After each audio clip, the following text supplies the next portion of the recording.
Je t'écris d'un endroit du monde où l'on peut voir nettement les étoiles, les reconnaître. D'un endroit du monde où tu aurais envie, la nuit, de parler à ces étoiles. Le ciel, ici, existe encore. Je te parle de la présence des étoiles, du ciel, car, tu l'auras compris, il fait nuit et je suis seul. Quitter cette ville qu'on habite toi et moi m'était tellement nécessaire. Tu t'en doutais. Je vais tout de même t'en parler. Et tu sais que j'éprouve une sorte de malaise à écrire. Pour arriver jusqu'à l'île d'où je t'adresse ces quelques lignes, il faut faire de la ville côtière 6 heures de bateau.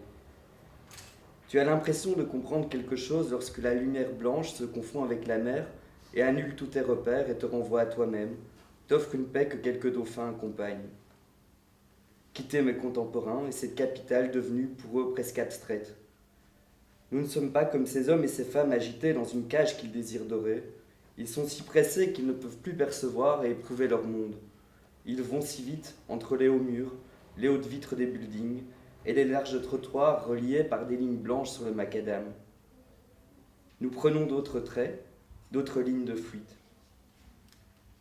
Je me suis retiré à L, où je remplis, comme toi dans cet appartement que tu loues, des feuillets d'amère banalité, quelquefois lumineuses.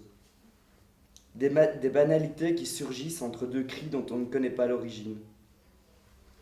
Je suis sûr que tu peux trouver ce refuge là où tu es, malgré le vacarme des voitures et des voix qui te détournent d'une solitude essentielle, fraternelle, celle des métamorphoses chancelantes. Que faire d'autre, mon ami, qu'écrire? Je pense à l'épicier, je pense à ces filles qu'on aborde et avec lesquelles, quelquefois, nous prenons un café. Je songe aussi à ces personnes avec qui nous échangeons des mots simples, qui nous procurent parfois une joie, mais laquelle? Cependant, avec nos petites blessures, avec ce corps qui flanche, nous devrons travailler, dans la solitude, et faire avec nos portefeuilles vides. S'il reste quelques pièces, aller au bistrot à côté de ton appartement, pénétrer ce second refuge et boire à la santé de ce qui, de manière peu probable, s'arrangera un jour. Et peut-être parler à un inconnu qui te rappellera les textes si justes de Bernard Dimet. Du reste, qui se souvient de lui aujourd'hui? Moi aussi, je connais 100 fois pire, nous connaissons 100 fois pire, en souffrons-nous? Et comme lui, faire tout pour ne pas baiser par hasard. Dès lors, larguons les amarres. Toujours il restera un embarcadère où nos maigres misères pourraient se transformer.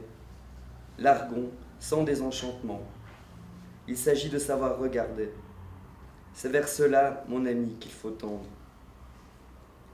Je vais te laisser ici et demeurer encore quelques heures dans le silence.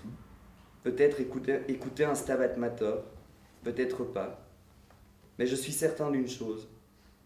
Je n'attends rien, plus rien d'autre, de ces heures que ce qu'elles peuvent offrir. Je m'efforce, ici, dans le silence absolu de elle, de conjurer mon pessimisme. Je me dis que ces enfants à naître, dorénavant, seront plus mal lotis que nous. Laissons-leur quelques traces, on ne sait jamais. Non, on ne sait jamais.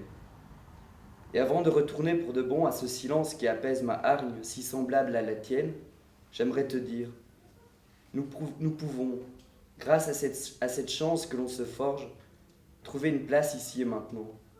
En trouvant une place, en y demeurant, et à la seconde où j'écris cette phrase, j'y crois fortement, nous permettons à certains, en manque de fraternité, de trouver la leur, ou de la retrouver.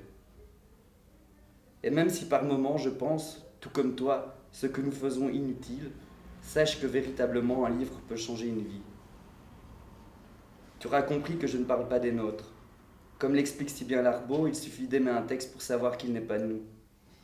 J'ai été heureux de partager un peu de ma nuit avec toi.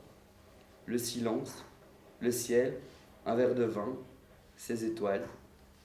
Je retourne à mes affaires courantes, des pages avec le plus de blanc possible. Voilà. Merci.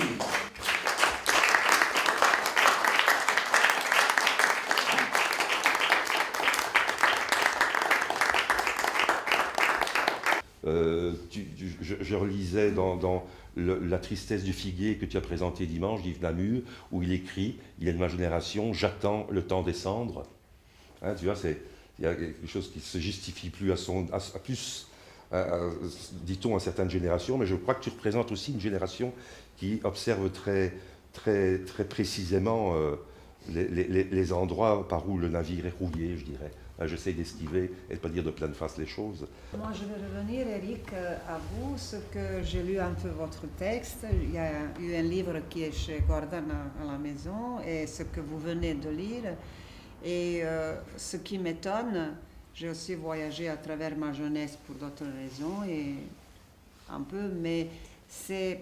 Chaque fois, je suis étonnée, mais chez vous spécialement, vous êtes belge de Charleroi, et quand je vous perçois avec une âme très slave, dans un sens que chez les Slaves, ce n'est pas honteux et on n'est pas embarrassé de se sentir et montrer qu'on est malheureux et qu'on pleure si on a cassé avec quelqu'un ou n'importe quoi, qu'on a une perte. Et parce que chez vous, ça transparaît et ça glisse normalement, comme si vous y étiez bercé depuis votre plus jeune enfance. Ça arrive dans la littérature russe chez nous aussi.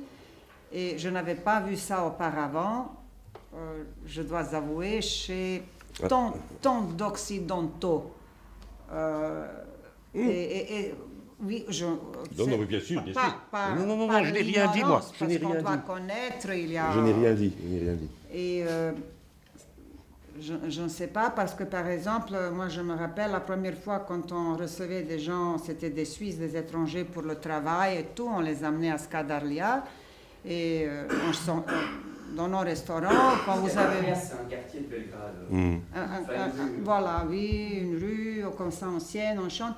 Et nous, on dit, la soirée passe, on commande des chansons avec les gitans qui chantent de plus en plus tristes et tout le monde se met à pleurer jusqu'à 4 heures. Et le lendemain, on peut dire ouvertement, oh, ce qu'on s'est bien marré hier, on a pleuré jusqu'à 4 heures du matin. Et donc c'est tiré de Tchekhov, La poste de verre. Mais je reviens en fait, tu vois, je fais un aller-retour moi aussi. Vous exagérez, cher monsieur, et même vous vous trompez. Vous aurez beau chercher, vous ne trouverez rien.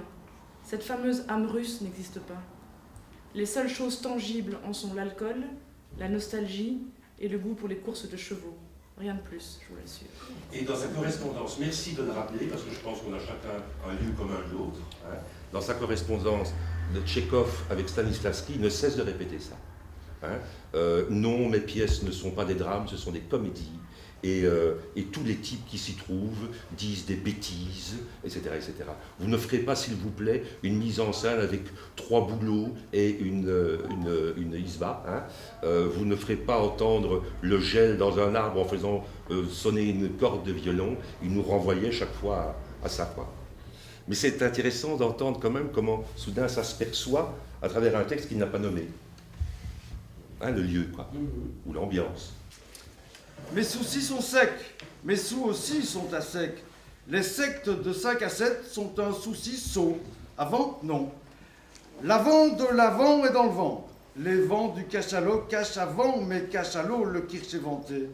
Croire inventer l'eau, H2O, c'est assez, et zozo pour un zoo. Peut-être, mais les os essayent, zut. Mais arrive sans sourcil. La sauce aussi, les saucissons aussi sont là, circoncis. Les circoncis, circonstanciés, les sourds, les souriceaux sont dans mes caisses à 15 qui cassent, les cosses crissent, les gosses, le couscous et les queen. Les cucurbitacées catalogués kawa, squat, si. Les astres, les aspres, les asques, les astérisques risquent leur place et plissent les pissenlits. La lie est au halali, là, hélas. Là, l'élo, lit, l'élan, lent, de l'élan, élan, élu, long haletant. Ah, le temps. Et le bouc-con, et les bouquetins aux bouquins coquins et coloquintes, le bout du bon du gon, con, conquis, croit, cru, croit-on, les pères se parent pire que les porcs des porcs. Les porcs purs soupirent seuls et sous, sans influence des rances. En transe, l'influent afflue des affluents siffle et souffle soft sweet. Et sointe le sens du sexe soc au pied socialisé, et pointe la panse des seahorse photocopiés. Les épurés, purins, purpurins, pulérins. Le reste doigt aux oies et autres oiseaux. Le respect du pectoral qui râle et roule rond. Grands, les grains grouillent et grondent, graves comme les vins, les grèves, sur la grève, greffent des agraves griffus. Fusent les fûts, faisant des enfants faisant, les éléphants, fanfarons des enfants phares, aux phares, des phares qui fondent. Ainsi font aussi les siphons qui sifflent et soufflent sans souffle. Les coffrent et caftent. Les coiffes ont soif, les pois sont en ablation, les poissons si. Les aspirateurs aspirent les aspirants lieutenants, tenant lieu d'aspirines et momies. Rhinites, gastrites, emphysèmes, mélamnomiques, explosions atomiques, décoiffes chimiothérapiques, pics de porcs et pics en équipe, et les banques, enfin, le faudrait-il. Stop! Mon cerveau vaut un veau, une éclipse en éclisse qui glisse, un faucon qui abuse l'abuse, le con. Ouais.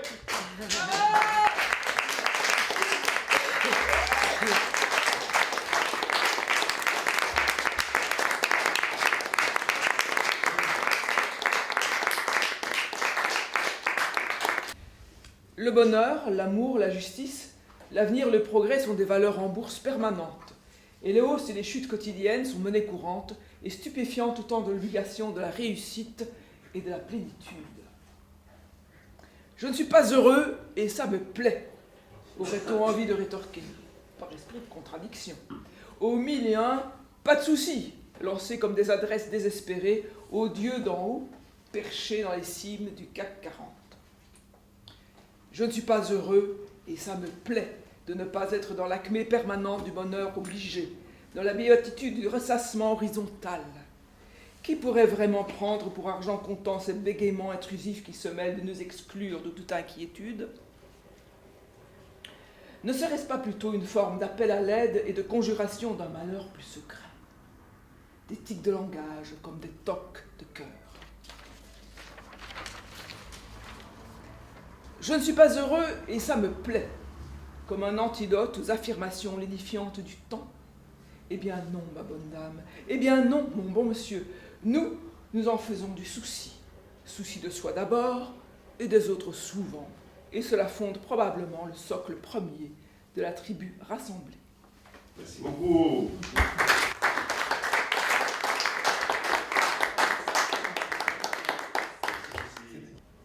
Votre aspirateur est défectueux? Quel dommage! Vous savez, désormais, on ne sait plus où ils sont fabriqués. Nous allons vous arranger cela dans les 6 semaines. Rappelez-nous, balayez en attendant, ça ira. Toutes nos lignes sont occupées. Un opérateur va bientôt s'occuper de vous. Merci de patienter.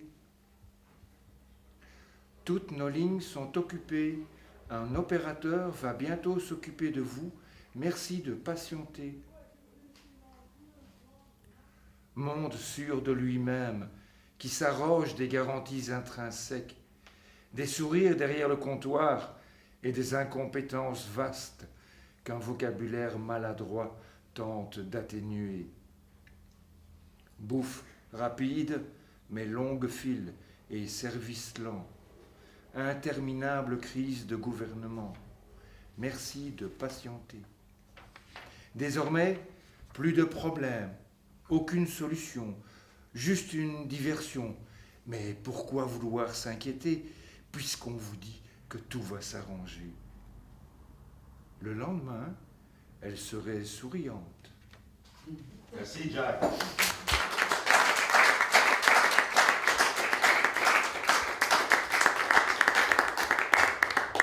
Et vous connaissez l'origine des feuillets de corde? Dans la littérature populaire brésilienne, des années 30 aux années 50, des auteurs, des poètes, des prosateurs et des graveurs populaires, gravures sur bois, de linogravure, beaucoup, hein, faisaient des petits feuillets comme ça, des octavos, et ça se vendait accroché aux cordes dans les marchés. Mais ça parlait des questions du temps, des élections, du prix, mais toujours avec un recul qui était une poésie narrative, une narration poétique, enfin bon, populaire.